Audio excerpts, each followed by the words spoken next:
welcome back. Mitchell Torres here with Bespoke, and very excited tonight to have Justin Fitzpatrick, the shoe snob, and from owner and operator of J. Fitzpatrick Footwear, and really happy that he's here tonight, and he should be joining shortly. Hey Robs, how are you?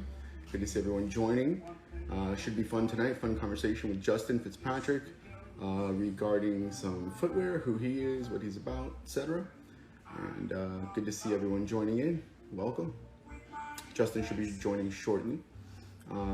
How's everyone doing this evening? You guys can say hello. You can see the comments as you type them in. If you have any questions, please don't hesitate to ask by hitting the question mark button on the bottom there. You should find bottom right, I believe. And if you have any questions, you can submit them there, and I'll try to get to them as we discuss with Justin.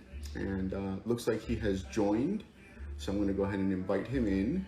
And again, thank you everyone for joining in. And here we go. Let's see if I got that. I think I did.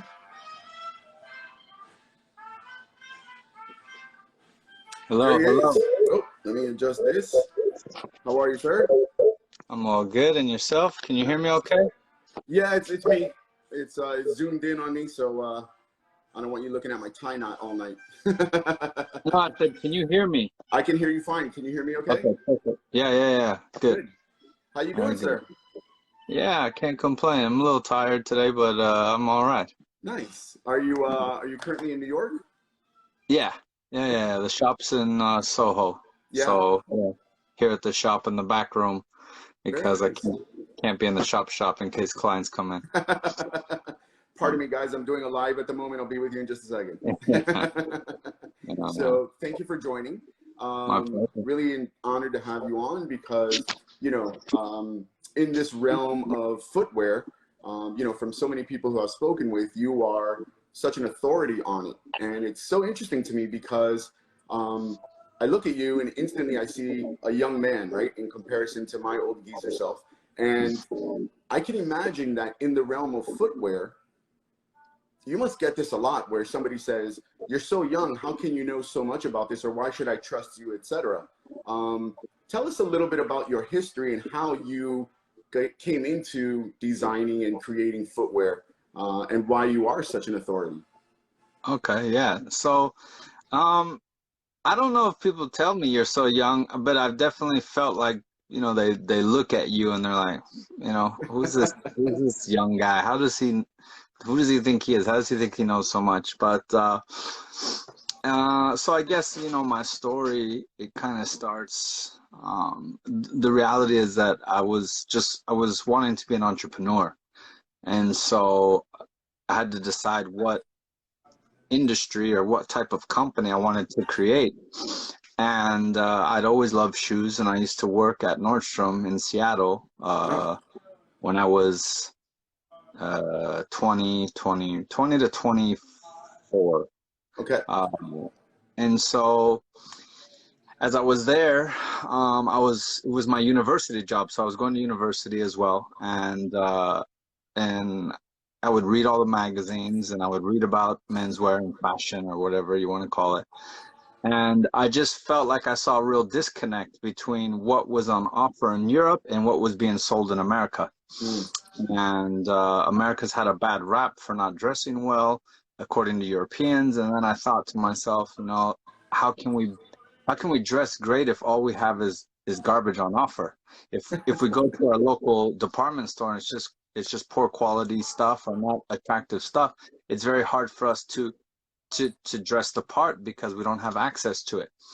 And so I decided right then and there that I wanted to create my own footwear line, move to Europe, become an expert, and then bring the best looking shoes that I could back to the States. And obviously I want to sell to the whole world, but my focus was on having men in America dress better. And so, learning everything I could from Europe and bringing it back, and really giving that attractive footwear easily to the American people, and to the whole world for that matter.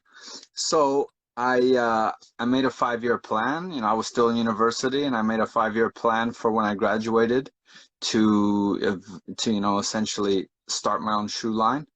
And and so that 5-year plan was really to learn everything I could about the shoe industry, from making shoes by hand, which I did in Italy, to learning about the manufacturing side, which I studied a lot in England with Gazziano Gerling.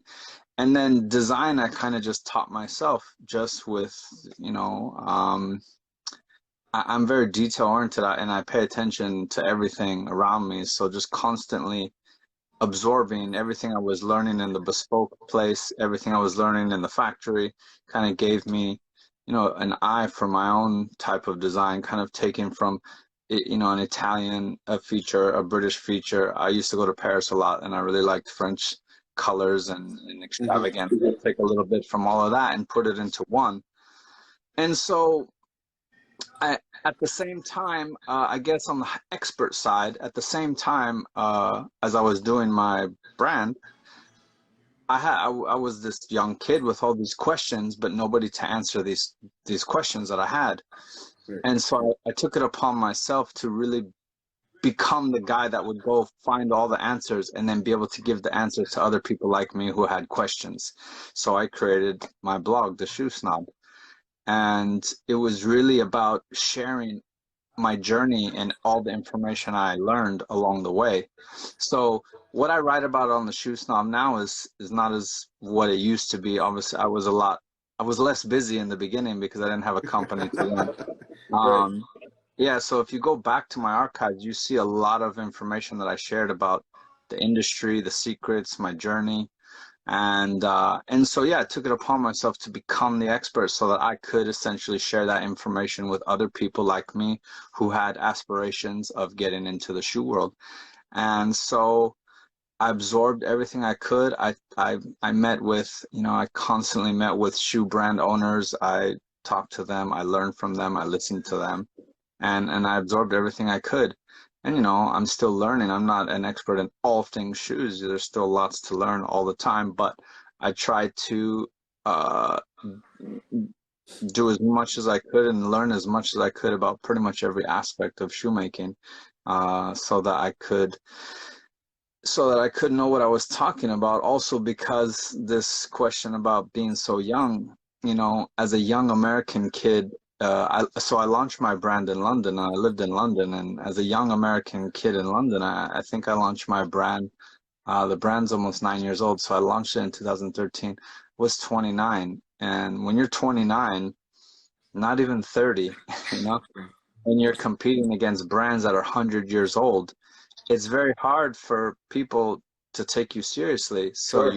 you gotta back that up with some real knowledge and experience. So I knew that I was gonna be facing some stiff competition, and people were gonna test my knowledge. And if I didn't pass that test, they'd be like, "Oh, this kid's a joker. His shoes are, he's not gonna last. I don't want to support a company that's not gonna last." So Sure.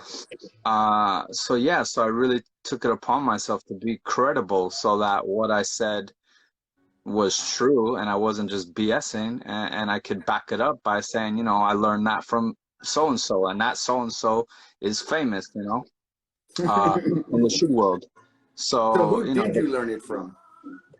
I mean, I learned a lot. I learned a lot from many people in the industry, but you know, it depends on what aspect. So I learned a lot about, you know, shoemaking in Italy. So it was really the people that I worked with. So I apprenticed under Stefano Bemmer, but Stefano wasn't around. You know, he was running his business, and the people I was learning from were the shoemakers in the room.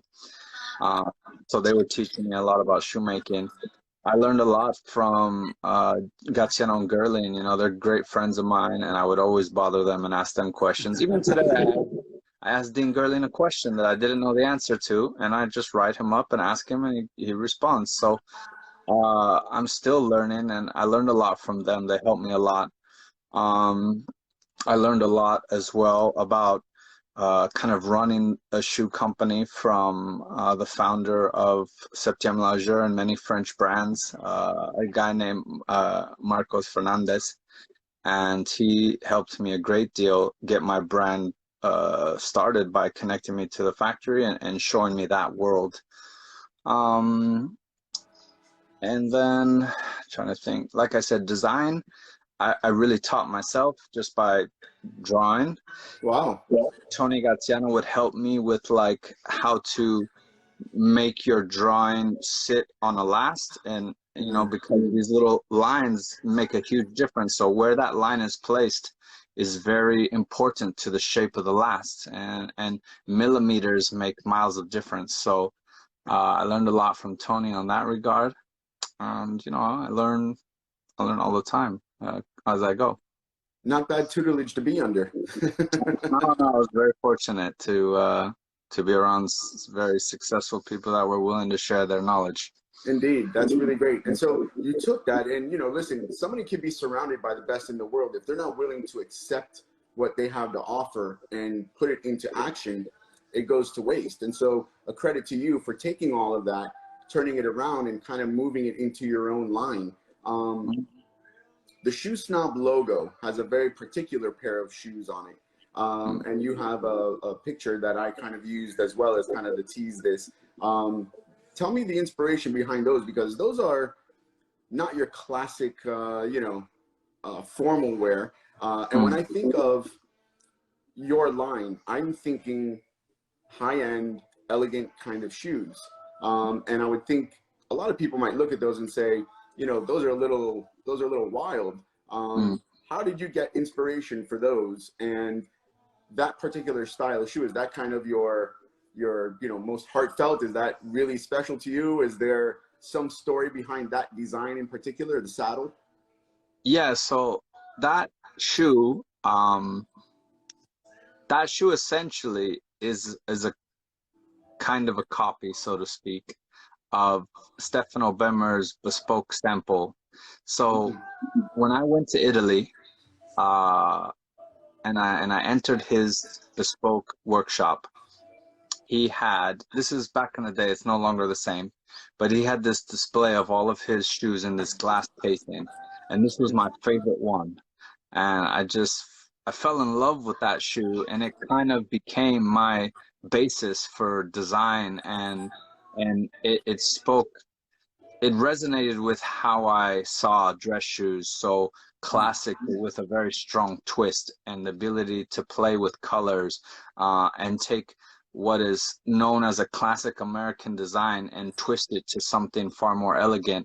You know, the classic saddle buck is something that you usually, you know, you saw back in that, I don't know, 40s or 50s, guys playing golf and wearing white buck and all of that. But I love that that was able to transition to a very elegant Oxford. So Stefano's sample was made in dark brown and orange, and I don't like orange, so I never liked the colors, but I love the design. So I loved black and red as a combination. And so when I had the ability to make my very first pair of shoes for me while I was apprenticing there, I picked that model and I made it in black and red. And that just kind of became my staple shoe. And I named it after him when I made a ready-to-wear version of it called the Stefano. And so yeah, so that was, you know, that was like the shoe that really made me fall in love with high-end shoes, or with the idea of design, and it kind of epitomizes my idea of design ethos and how I want my shoes to be. Really cool. And so, you know, you hear the word apprentice, and you think of, you know, in the bespoke world and the luxury world, of a very strict laddered system, a tiered system. You got to, you know, put in the time, earn your stripes, so to speak, so you can advance through the ranks. How was your apprenticeship? Was it like that, or was it a different experience for you? It was very much like that. In the beginning, I got there and I wasn't doing anything that had to do with shoemaking. I was cleaning, I was taking stuff from here to there. I was packing, I was shining shoes, I was tying shoes, I wasn't doing anything that had to do with shoemaking. And until until I kind of learned like the basics of just his business, then they would slowly teach me more and more and more. So it was very tiered in that regard. Like you had to earn your stripes. Yeah. So, you know, again, I started by cleaning. And I'm thinking to myself, what the hell am I doing? This is a shoemaking apprenticeship and I'm cleaning. Yeah. But it was about discipline and it was about learning and you know, and so, you know, I took everything on, I didn't complain. And, and it very much moved up this ladder, and you started with one thing. You started with lasting the toe, and then once you last the toe, you start by doing a hand sewn apron, and once you do a hand sewn apron, you last a whole shoe, and then once you last the whole shoe, you change a sole on a repair. And it was always step by step by step until, again, like I said, until I was ready to attempt my own shoe. So yeah, it was very much, you know, it's not like they just throw you straight in and then you're making shoes. No, you had to learn all the ins and outs. So cutting leather, making my own last, like I said, learning how to shine shoes, I learned there. Um, I did repairs before I made shoes, so you know, it was very much how you think a hardcore apprenticeship is, and Right. it's not, you know, there's no like, you know, pats on the back and none of that. It's like do better, do faster, do this, do that, do, you know, it's not, it wasn't easy, but it was good. Not for the faint of heart. Definitely not. No, faint of heart is out of there. You know, Right. you start complaining and you're gone. You know, it's if you don't want to be there, if you don't want to learn and do what it takes, then why are you wasting the people's time? You know. Sure, sure. Right. And obviously, you were able to learn a lot from that. You decided at that point, or maybe not at that point, I imagine down the line, you decided, well, you said 5-year plan was to launch your own line. Mm-hmm. And you said, you know, here in America that we really didn't have the type of quality or styles that were in Europe. You said this is about 10 years ago. Besides your line, do you see that shift happening here? I mean, you know, your mission is definitely to bring a better pair of footwear to the American man. Oh, and a second question, do you plan on doing women's shoes as well? So firstly, have you seen a shift in quality in US men's footwear on the dress side, on what your, you know, what your target is? I mean, yeah, since that kind of goal was realized, you know, you had shops like LaFoe in New York who really helped to bring welted shoes to life in America. And then, you know, you got places like the Armory, you got Crockett and Jones starting their stores. I think Crockett and Jones had their original shop for a while, but you know, you got Carmina starting their store. Far more of the welted industry is making their way here, and now a lot of American brands are starting in the welted industry. Mm. So back in those days, welted shoes weren't common. It was just Allen Edmonds and you know, Alden, and and everything just revolved around Italian shoes and Blake shoes and all of that, and they were like the end all be all to American mentality. And you know, while you can get good Blake Rapid shoes and there are great brands like Bontoni, there wasn't a huge like prevalence of quality around. But I feel like it's changing. I feel like since the rise of Instagram and social media and the ability to access information at the flick of your thumb, that, you know, people are starting to see what the world actually has to offer. You know, before there was no Instagram, you couldn't see, you know, this Japanese maker in Tokyo unless you visited. But now you can see it on your phone. You can start to realize what the world has to offer. So I feel like because of that, more stores are inviting more obscure makers from around the world to sell in their shops, and so there's more offering. The department stores are still buying the same old garbage, in my opinion, and playing it safe like they always do, because in reality, there's not a lot of money in high quality welted shoes. There's money in cheap brands that sell for high margins, and you're buying a name or an idea. So, but I think there's a larger prevalence of smaller shops bringing quality products to their stores. Good. Good. And you know, I don't plan to do women's shoes in reality. I No? mean, Okay.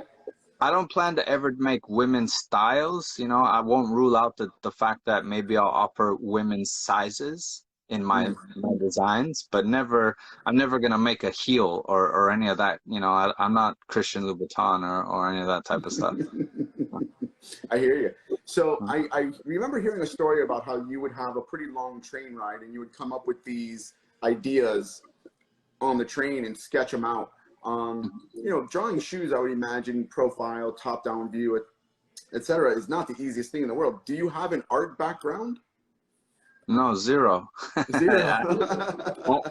Besides drawing Ninja Turtles and Wolverine when I was, you know, when I was a kid, but no, I mean, my drawings aren't amazing. They're very basic, but again, on the train, I had an hour to kill, uh, and I just would draw and draw, and what I thought was unattractive, I would erase it and redraw it until I finally felt like I had an attractive rendition of what a shoe uh, kind of looks like that the pattern maker could take and create the pattern. Mm. So the reality is as long as the pattern maker is able to see your vision, that's kind of the main hurdle. As long as your shapes are how to put it, like not practical, but in the sense that it's not like a mythical shape. It's like a very realistic. The line is where it should be, and it looks like a shoe should look, then the pattern maker can translate that. And then at the end of the day, once you have your sample, it becomes even easier to manipulate the sample to then create what you want, because you finally have a 3D product. It's more costly. It's great if, you know, you bang out a perfect drawn pattern and then that pattern is made perfectly to the pattern maker. But if not, then, you know, you go through some rounds of sampling. Gotcha. But yeah, no, I'm not a great drawer by any means, but I could put my ideas to paper. And so, speaking of those ideas, you know, some of these designs, like you thought about changing the color of the saddle on the shoe. I saw one where you took an Oxford and put a hole cut and sewed in an apron. These ideas and this creativity, did this come from working with Stefano Bemer and those shops, or was that something that you kind of had in your head and you just built off of that? For sure, being at Stefano helped with my eye for design. Uh, Definitely. Before I saw his shoes, I had never seen real great shoes in my life. There's nothing like his stuff in Seattle. And so uh, it it definitely helped me broaden my mindset to what can be done.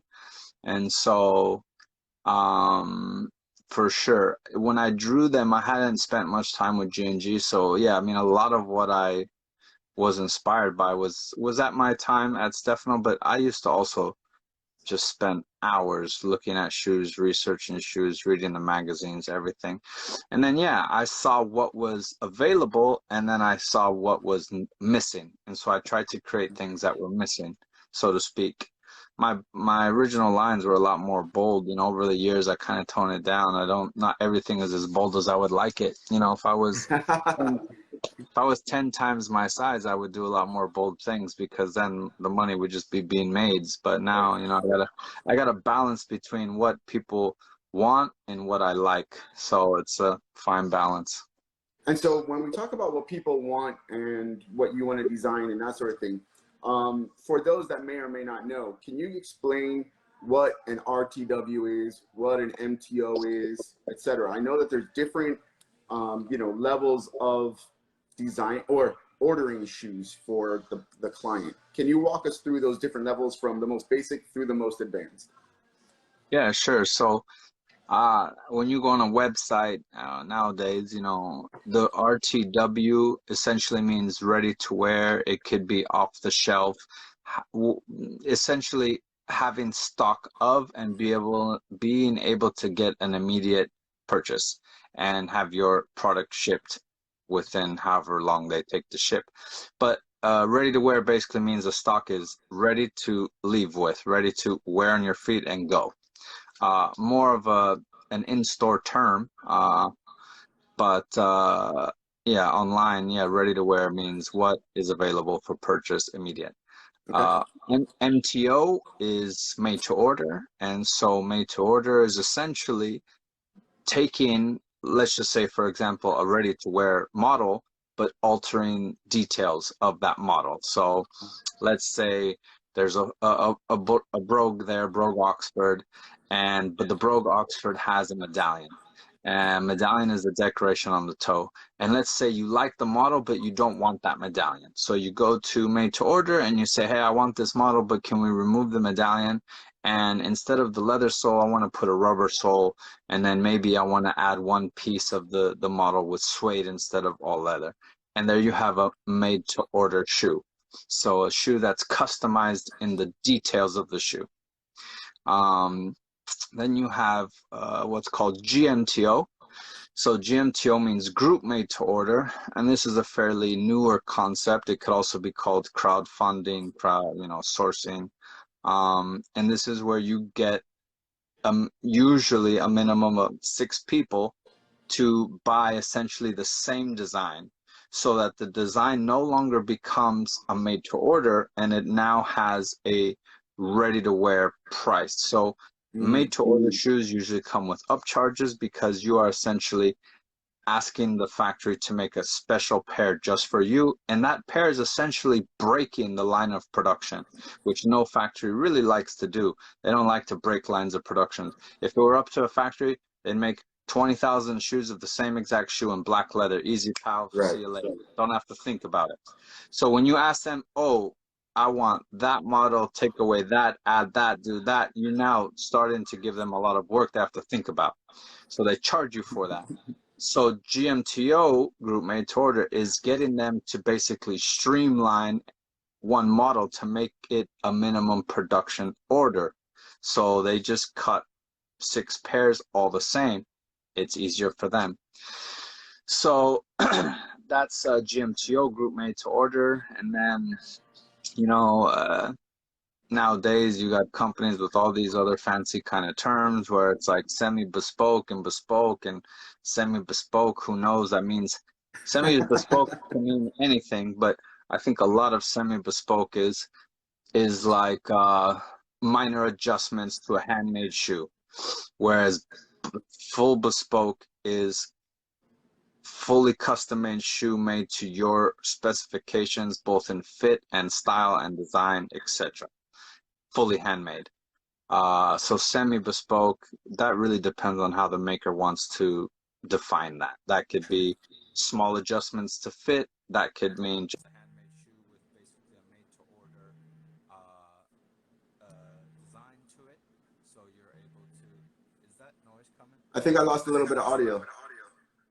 Yeah, I got a phone call coming in. Oh, okay. I forgot to tell my wife I was going to be on a video. Oh, sorry. You're back. And so, yeah, that's the majority of it right there. And so, as far as like bespoke, semi-bespoke, etc., I mean, obviously, somebody who has gone through the kind of training that you have, you can easily make a bespoke shoe if you wanted to. Do you offer a fully bespoke line? No, I mean, I couldn't easily make a bespoke shoe anymore. It's been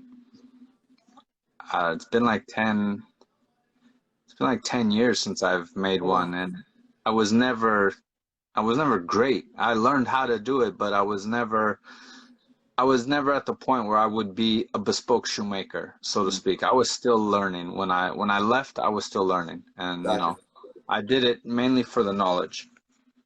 Understood. And so what has been, if you could design, you talked about bold designs and, having to find that nice balance between, for lack of a better term, what the masses want, designs you would love to push as far as a more bold design. If you could design something that you knew would sell. Oh, I think we lost him for a moment. Might be another phone call. We'll give him a moment to rejoin. If anybody has any questions in the meantime, there's a question mark button towards the bottom. If you press that, you can type in your question. I should get notification of it, and I can ask Justin whatever questions you may have. So we'll give him a moment to rejoin. Welcome again, everybody who has joined in the meantime. Here having a conversation. Oh, he dropped. All right, we'll give him a moment to come back. He did mention that he was getting a couple calls, so we'll see what happens. I'm sure he'll be back shortly. So again, if anybody has any questions for Justin in the meantime, you can go ahead and press that question button down in the bottom right corner. Type in your question, it'll pop up, and I'll be able to ask him your questions. And he's back. Give him a moment to rejoin. Hey, sorry, I don't know what happened. That's okay. Welcome back. So in regards to, making for the masses again, if you could make a quote unquote bold design today, what would be a design you would love to get out there and get on guys' feet? That I haven't made already? That you haven't made already. Or that you've wanted to make, but you said, you know what, maybe this won't be as popular as what I'd like to see. Oh man, I don't even know. I've made samples of a lot of my designs, and the ones that I haven't made, I can't recall them. They're so old. They're sitting in a folder of designs. But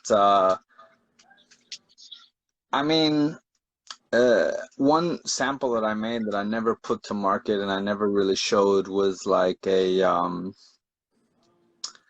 was an Adelaide, a 4-piece Adelaide. So it had a wing cap. It's basically my Rainier model, which is my first kind of Adelaide.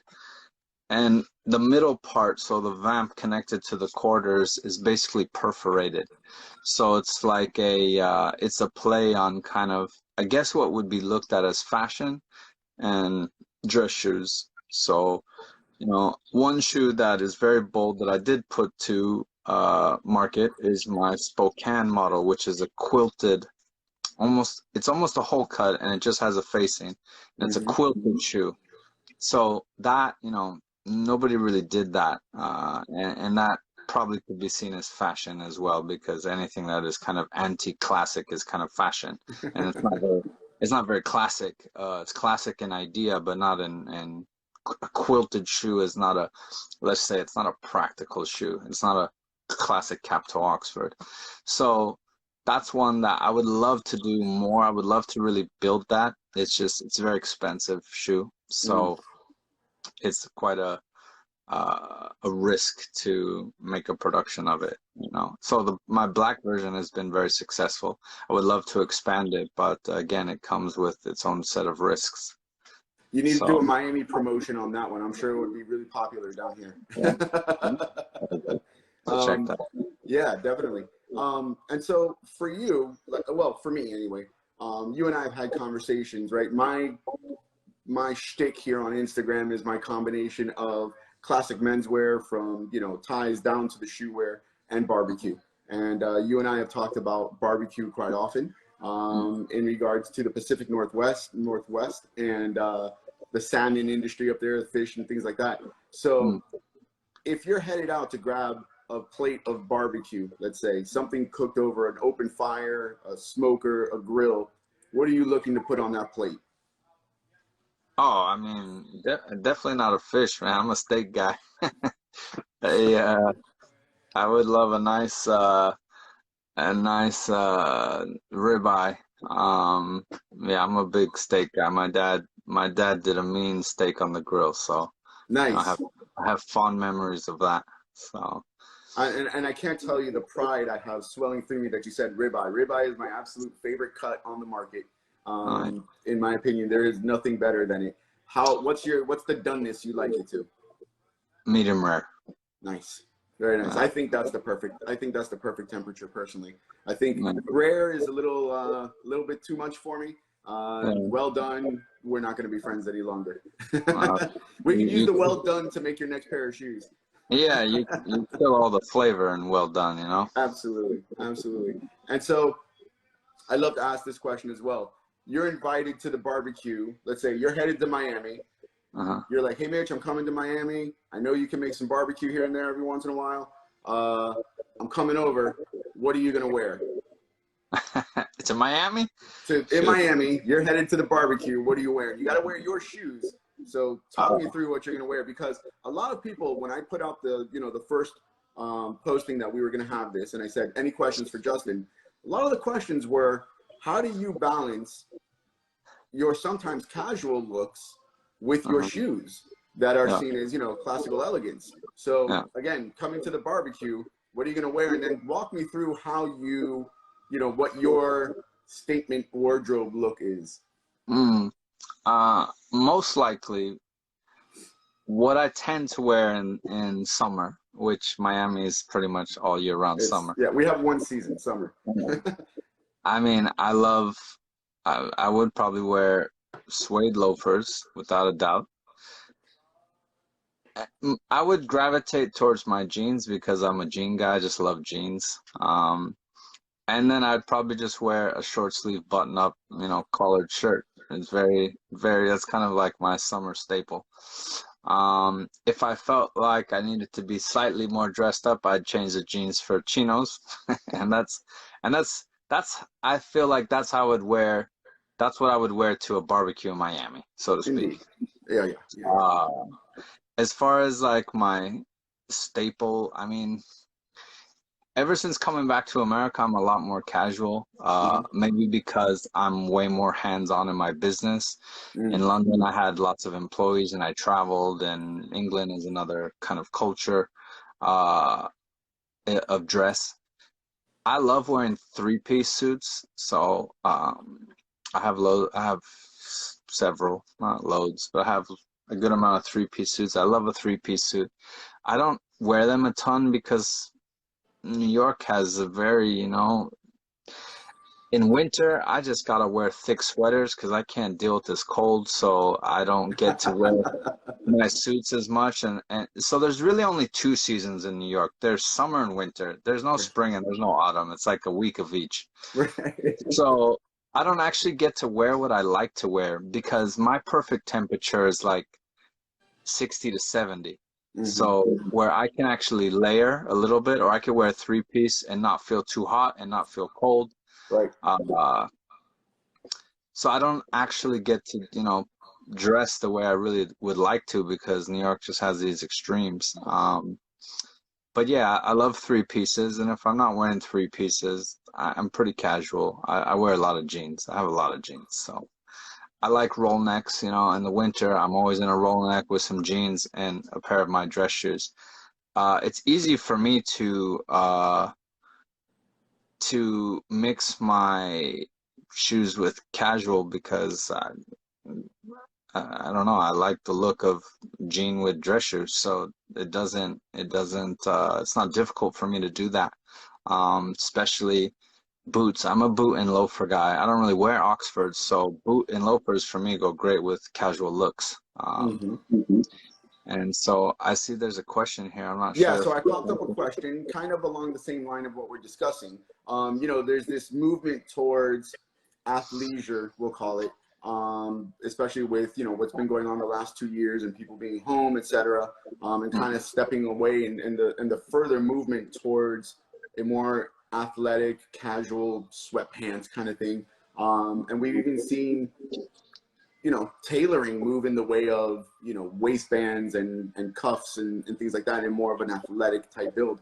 How do you see the footwear movement going? I know, they have sneakers now. How do you see that going? And is it something that you're willing to move with the trend, or are you just going to stay with it and wait for classic to come back? I mean, I don't see. I mean, sneakers is one thing. Having a nice sneaker is not the same as making a Cole Haan Nike collaboration. Right.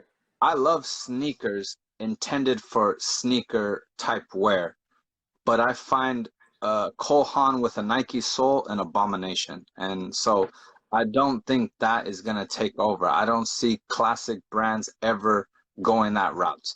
I think they would die before they did that. I think it's like selling your soul.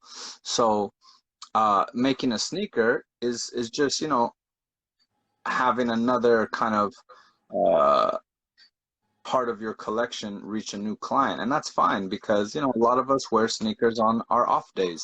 I don't think if a classic company makes a sneaker intended for sneaker use, that's them becoming more casual. I think it's just them broadening their market.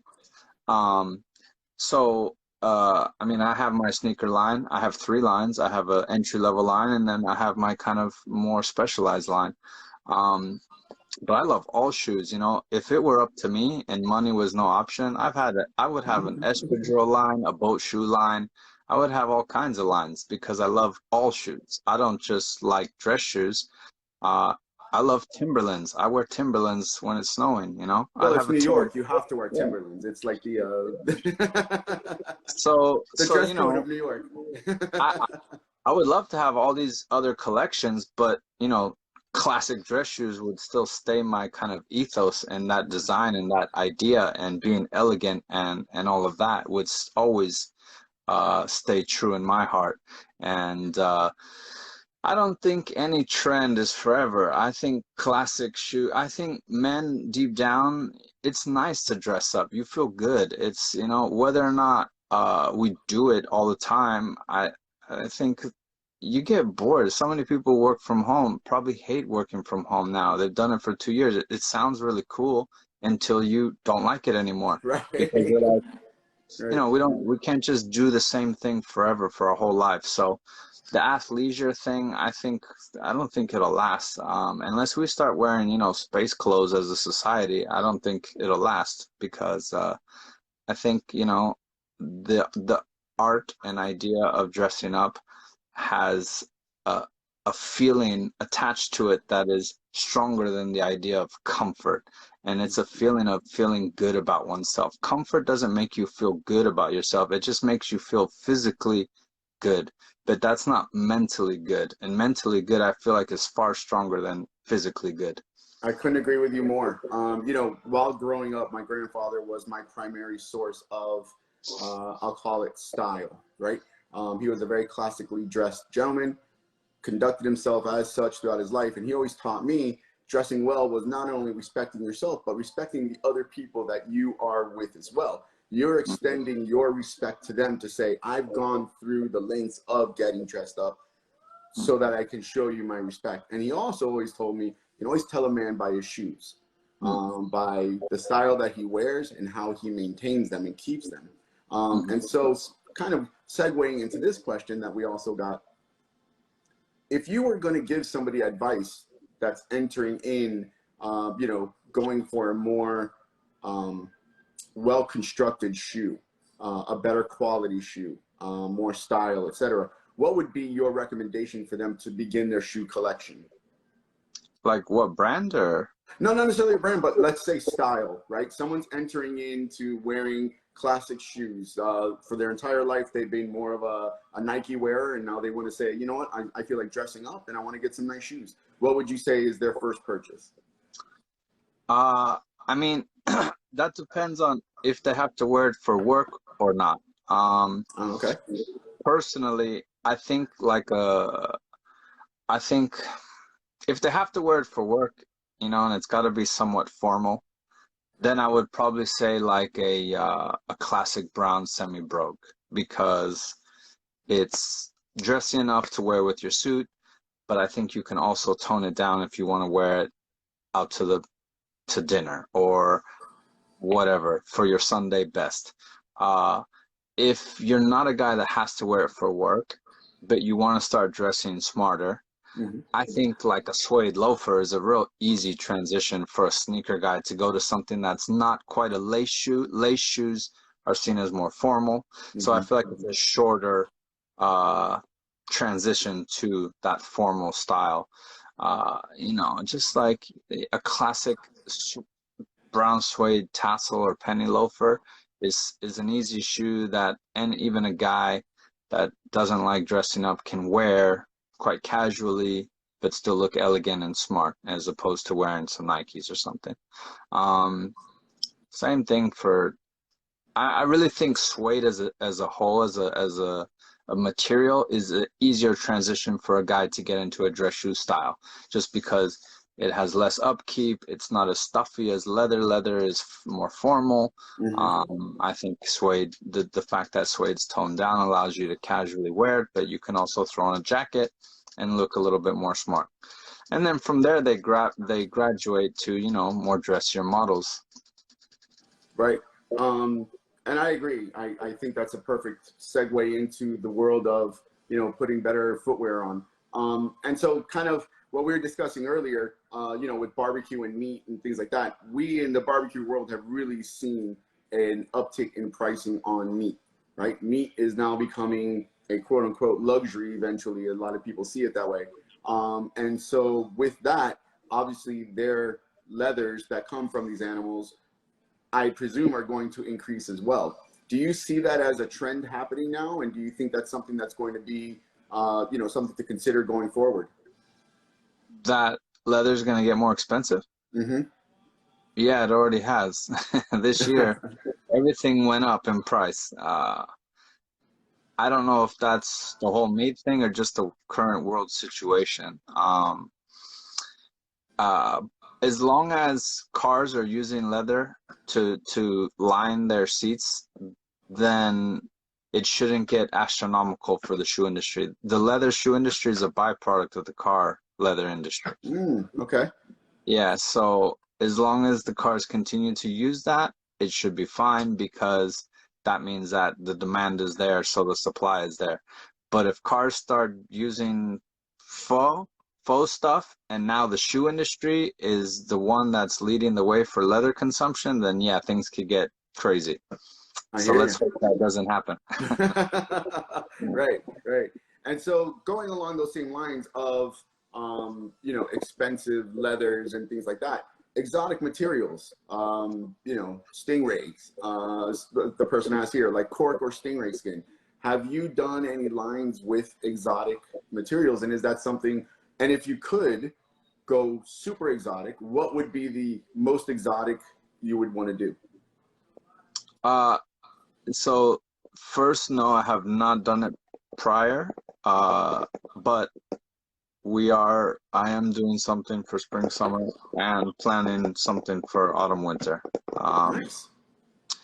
I'm not gonna say though that it's gonna be more of a GMTO type offering, so I'm not gonna be holding a stock, because again, this is a big risk and it's an expensive risk.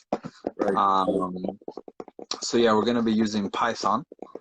Ooh, nice. Yeah, and also some lizard.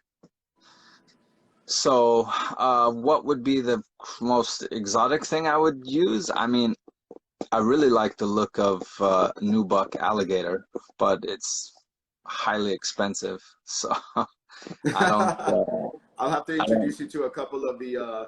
There's a tribe down here, the Miccosukee tribe, and they harvest alligator skin because they're out in the Everglades. So it's, you know, abundant to them. I'll have to introduce you.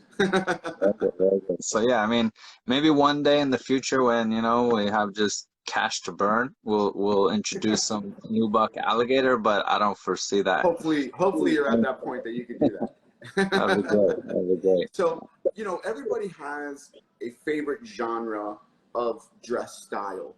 And for you, did you have a favorite genre from where you drew inspiration for your shoe designs? Yeah, I love the Edwardian and Victorian era of sartorial choices. You know, for me, back then, they were far more elegant than ever. You know, obviously, I do button boots, and that came from that time period. Back then, everybody was wearing a waistcoat. I love the idea of waistcoats. You know, I like three-piece again. I love that. So yeah, that's probably that time period up until, you know, the 20s, I guess. From then on, you know, think Boardwalk Empire type stuff. So anytime they're wearing three-piece suits and button style boots was the genre that I liked the most. You know, it's amazing that you mentioned Boardwalk Empire. I had never watched that show. And then, let's say, a couple months back, I decided to play the first one because I just couldn't picture Buscemi in this role. right? You're Because I funny, just remember him yeah. from Adam Sandler movies, so I Yeah. couldn't picture him as this role. Um, Mm. Unbelievable show. The style, the clothing lines. I mean, unbelievable. What other sartorial shows? Right. Obviously, there's Peaky Blinders, and Boardwalk Empire, are probably the latest. Right. What other shows did you like, or movies? Like The Godfather. To me, I wanted to grow up and dress like Michael Corleone. Yeah. That was for me. Did you have anything of interest like that? Um, Not really, to be honest. If I'm put on the spot, I kind of draw blanks as far as like movies go. I mean, Boardwalk Empire was definitely one of the ones that I liked. Uh, the Mad Men show, that's a little bit later. I'm not crazy about the style. I appreciate the wearing the hat and the trench coat, and I didn't really like how Don Draper ever dressed, but I liked how Roger dressed. He was Mm-hmm. always very sharp. He wore more three-piece suits, so that's kind of why I liked his style. Even the wider lapels. Draper was always a very thin lapel and big Yeah, ties. Yeah. yeah, and I don't like that thin lapel look. Um, so yeah, that show, but I can't think of other things to be honest that ring a bell. Boardwalk Empire is probably the most like reminiscent of fine, well-dressed clothing with the kind of style I like. Yeah. If I could, I'd dress like that on a daily basis. I mean, my wife would probably look at me like I'm crazy, but I would definitely do it. Yeah, um, tweed in Miami would be tough. no, in Miami, definitely. It would have to be lighter weights, but those looks and that style, to me, was just really Mm, amazing. And, in Miami, it's very influenced by the Cuban and the Latin American cultures here. Um, there's a lot to be said about a formal guayabera. mm, They're really cool once you get past the pockets. yeah. They're very, very comfortable, with the linen and all. But it's there's really a lot of fun stuff to draw inspiration from around here. Mm, And TV shows and movies in particular were always really a source for me for that. Um, yeah. it also used to help me a lot when, interestingly enough, I'd always have something playing in the background, whether it be a movie or music while cooking, prepping, or whatnot. For instance, I've got, let me see, Etta James playing now in the background. I'm not sure if anybody can hear it. At Last is playing at the moment. When you were designing or you're working, do you have any music going? And if not, what is your type of music genre that you will listen to? Oh yeah, I mean I always have music going. Just in general. Silence. I'm not crazy about silence, so um music genre, I listen to everything. It really just depends on my mood.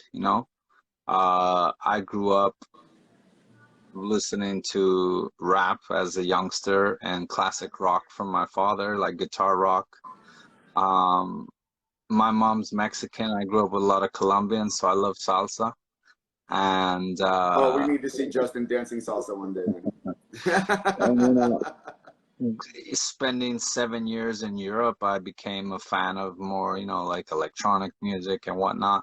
So there's really few genres I don't like, and I'm not crazy about kind of that hardcore death metal stuff that just sounds like noise to me. I'm not crazy about stuff that has good melodies. I like so. It's hard to say. I don't have a favorite. It really just depends on the mood that I'm in. So, based on the mood is kind of based on the music that I play. Very nice. And so you went from the blog, you started your own shoe line, you now have the store, you got your online presence, etc. What's next for Justin Fitzpatrick? I mean, to be honest, what's next is just to try to get back to where we, were on track through 2.5 years ago. The world has taken a big, shift with everything going on. So it's really just to grow what we were, right in the beginning of 2020. Our plan was to launch the re-up on our sneaker line and the new JF line, and it launched and it was great, but the world wasn't at its normal place. So just to continue to focus on growing these things, um, It's tough, you know, with everything going on and the lack of travel. Yeah, really just the next focus is to just to really get the brand back to where it was prior. When I closed London down, that really hurt my European kind of customership, and I really want to get that back. So Mm. really, I don't have new ideas on like new lines or new this, new that. It's really just to get the brand. Now that I have 3 collections, it's really just to expand the brand as much as I can now with these 3 collections. Get my European base back. Ideally, it'd be great if I could, you know, offer a shipping service from Europe. Mm. Um, and yeah, just to continue to grow, you know, to grow this brand and get as many people as I can into our shoes. That's really the focus now, is just expansion. And if somebody wanted to be the next Justin Fitzpatrick, have you taken on anybody like how Stefano Bemmer took you in as the apprentice? Have you brought in anybody and kind of shown them the ropes to become the next quality U.S. shoe wear maker? No, I haven't. It's tough, you know. Again, with Stefano, he brought me on, and really I was learning from his workers. You know, when you're the boss, you really actually don't have time to be teaching. So I didn't spend any time with Stefano, Mm-hmm. very little, because he was running the business, and it's understandable. Maybe then I was like disappointed, but now that I am the boss running my own business, I understand why he was never around, because he couldn't be. Right. So the reality is, right now our company is very thin. We're 2 people. There'd be no time for me to give anybody. It would be wasted for them because I couldn't be fully there, you know. Mm-hmm. Um, it'd be nice, you know, to have somebody in the future when I have a few more employees and I can, you know, relieve some of my responsibilities, so to speak. But until that time, yeah, I would just be biting off more than I could chew attempting it. Understood. Well, I hope that time comes soon. Yeah. And speaking of time, I want to thank you for yours. I really appreciate you joining me this evening. I want to thank everybody who's joined as well, and asked the questions along the way. Justin, only the best success for you and future growth. Thank you. Your shoes are magnificent. I love reading the blog. I love following you here on Instagram. Tell everybody where, if they want to see your shoes or order, how can they and where can they go? Yeah, great. No, I appreciate that. So the website is jfitzpatrickfootwear.com. And then yeah, what you're watching me on now is called The Shoe Snob. So I also have a blog called theshoesnobblog.com. So between these 2 avenues, you can always find me. Excellent. Jason, thank you. Justin, goodness, Jason, listen to me. Justin, thank you so much. Have a great evening. Again, thank you, everyone. Take care. Bye-bye. Take care. Bye-bye. Thank you.